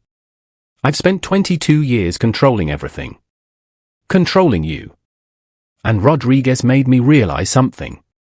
He took a shaky breath. Catherine died because I wouldn't let her go. Because I held on too tight. And I've been doing the same thing to you. His voice cracked. But you're not mine to control. You never were. Damien, I started. Let me finish. He climbed 2 stairs, then stopped, still below us, looking up. Malik Bishop is your biological father. That's fact. But I raised you. Loved you. And I need you to know, tears streamed down his face. Everything I did, every lie, every manipulation, it came from love. Twisted, selfish, desperate love. But love. I know, I whispered. And I'm sorry. For stealing you from him. For the 22 years you could have had together. For making you choose. He looked at Malik. She's yours. She always was. I just borrowed her for a while. Malik's hand found mine. Damien. Take care of her, Damien interrupted. Give her the truth I couldn't. The freedom I was too scared to give. And Seraphina, he looked at me again. You'll always be my daughter. Always. But you deserve to know your real father. To have that relationship. So go. I won't stop you. Behind him, federal agents were pulling up, surrounding Marcus. What about Marcus? I asked. What about Rebecca's partners? I'll handle it. Damien's voice hardened. I'll handle all of it. The embezzlement. The conspiracy. Every person who tried to hurt you. And when it's done, when it's safe, his voice softened. Maybe you'll come home. Visit. Let me be part of your life. Not as the man who controls you. Just as my dad, I finished. Not my biological father. But my dad. His face crumpled. I'd like that. I ran down the stairs and threw my arms around him. Damien held me tight, and I felt him shaking with sobs. I love you, I whispered. I'm angry at you. I hate what you did. But I love you. And I always will. I love you too, little star. He kissed the top of my head. Now go. Before I change my mind and lock you in a tower. I pulled back, laughing through tears. Very on brand. Seraphina. Malik stood at the top of the stairs. We need to go. The plane. Actually, Damien interrupted. You don't. Marcus was the threat. Rebecca's in custody. I'll handle the rest. You don't have to run anymore. I looked between them, these 2 men who both loved me, both claimed me, both shaped who I was. I'm still going, I said. Not because I'm running. Because I need time. With Malik. To know him. To build what we should have had. Damien nodded. How long? I don't know. Weeks. Months. However long it takes. And then? And then we figure out what comes next. Together. All of us. I looked at Malik. If that's okay? Malik smiled, the first real smile I'd seen from him. That's more than I ever hoped for. I turned back to Damien. The inheritance. We'll wait. He touched my cheek. You're 22, Seraphina. You have your whole life to run a company. Right now, you need to heal. To know your father. To figure out who you are outside of being Damien Vale's daughter. Thank you. Don't thank me yet. I'm still going to call. Text. Probably show up unannounced when I get worried. He managed a weak smile. Old habits. I'd expect nothing less. I hugged him one more time. Take care of yourself, Dad. You too, little star. I climbed the stairs to where Malik waited. He took my hand. Ready? He asked. I looked back one more time. Damien stood on the tarmac, surrounded by federal agents and the wreckage of his best friend's betrayal, watching us leave. He raised his hand in goodbye. I waved back. Ready, I said. We boarded the plane. 20 minutes later, we were airborne. Seattle disappeared beneath us, the city where I'd been Seraphina Vale, Billionaire's daughter, for 22 years. Now I was just Seraphina, daughter of Catherine Monroe and Malik Bishop. Finding out who that meant I was supposed to be. Malik sat beside me, our hands still intertwined. What happens now? I asked. Now. He smiled. Now I get to know my daughter. Really know her. And she gets to know me. We have 22 years to catch up on. That's a lot of catching up. We have time. He squeezed my hand. For the first time, we actually have time. I leaned my head on his shoulder, this stranger who was my father, who'd protected me from shadows for my entire life. Tell me about my mother, I said. Everything. Start at the beginning.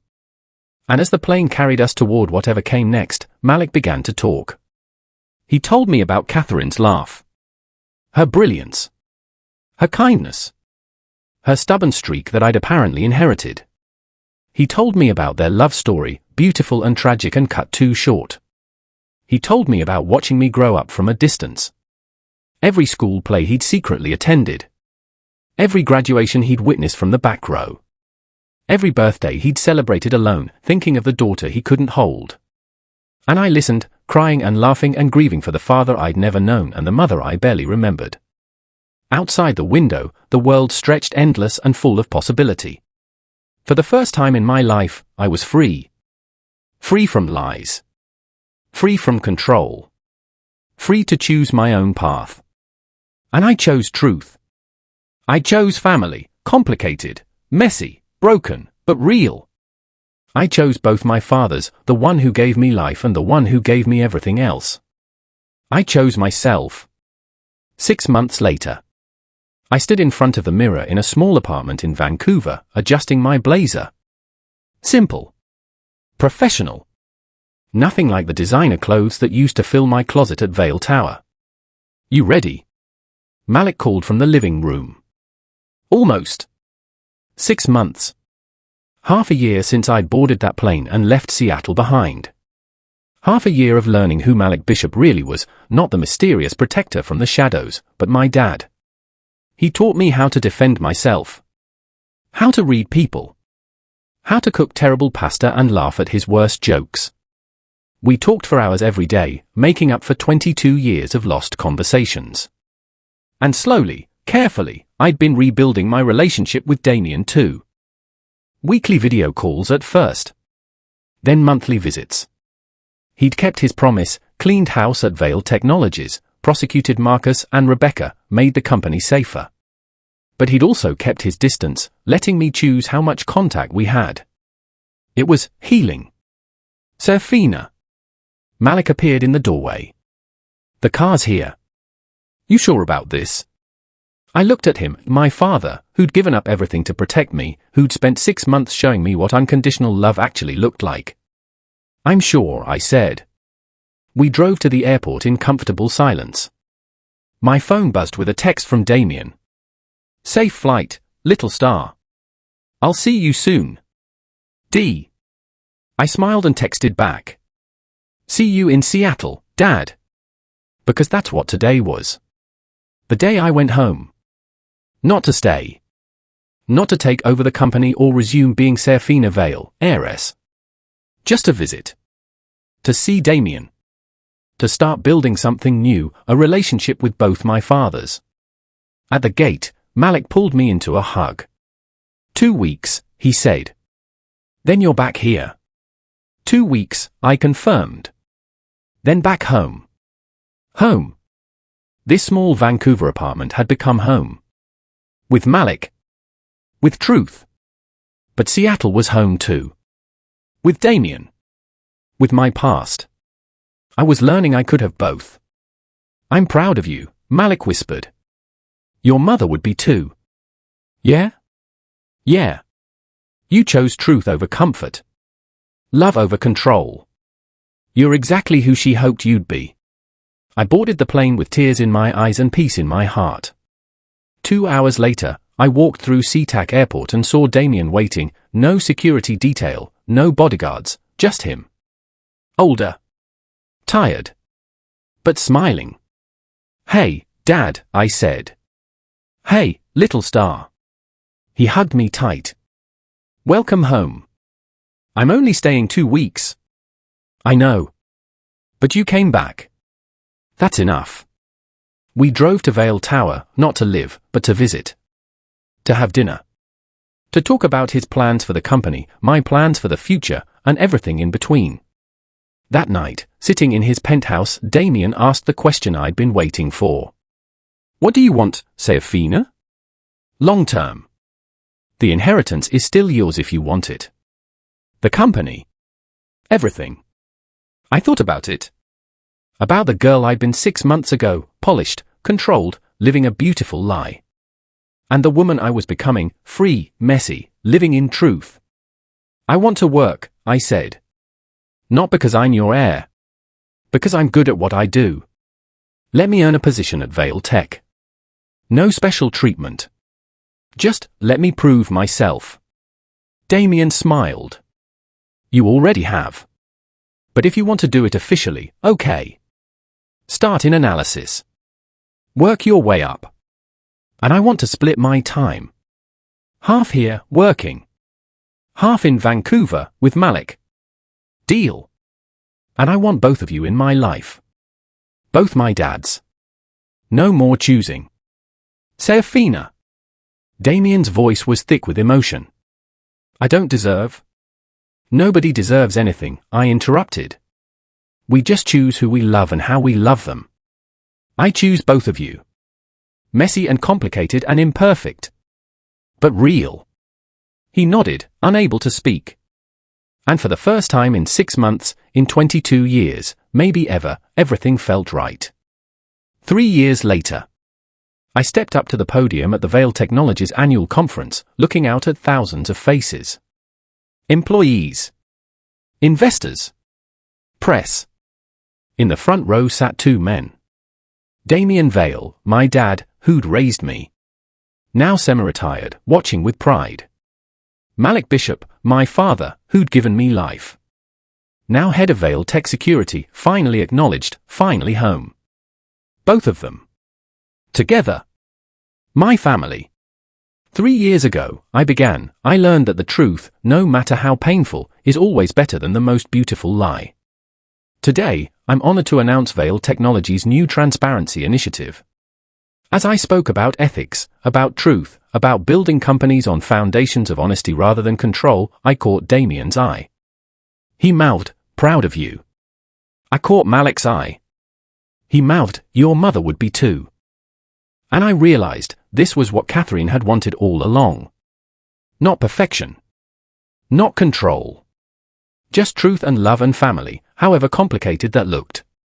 After the presentation, reporters swarmed with questions. Ms. Vale. Is it true you have 2 fathers? I smiled. Yes. Damien Vale raised me. Malik Bishop is my biological father. And I'm lucky enough to have both of them in my life. Isn't that complicated? Family always is, I said. But it's worth it. That night, the 3 of us had dinner together, Damien, Malik, and me. 2 men who'd loved the same woman. Who'd both loved me. Who'd fought and lied and hurt each other. And who'd finally found a way to coexist in my life. To Catherine, Damien said, raising his glass. To Catherine, Malik echoed. To Mom, I added. Who taught us all that love is messy and truth is hard, but both are worth fighting for. We clinked glasses. And I looked at my 2 fathers, so different, both so important, and felt complete. Not because my life was perfect. Not because the past was erased. But because I'd chosen truth. Chosen love. Chosen both of them. And in that choice, I'd finally found out who I really was. Seraphina Vale Bishop. Daughter of Catherine and Malik. Raised by Damien. Loved by both. And finally free. The end. So there it is, beautiful souls, a story about identity, family, truth, and learning that love doesn't have to be perfect to be real. What did you think? Which father would you have chosen? Drop your thoughts in the comments below. And if this story moved you, if it kept you hooked, if you felt every twist and turn, please hit that subscribe button. Share this with someone who needs to hear a story about complicated families and choosing truth. And let me know in the comments what story you want to hear next. Thank you for being here. Thank you for listening.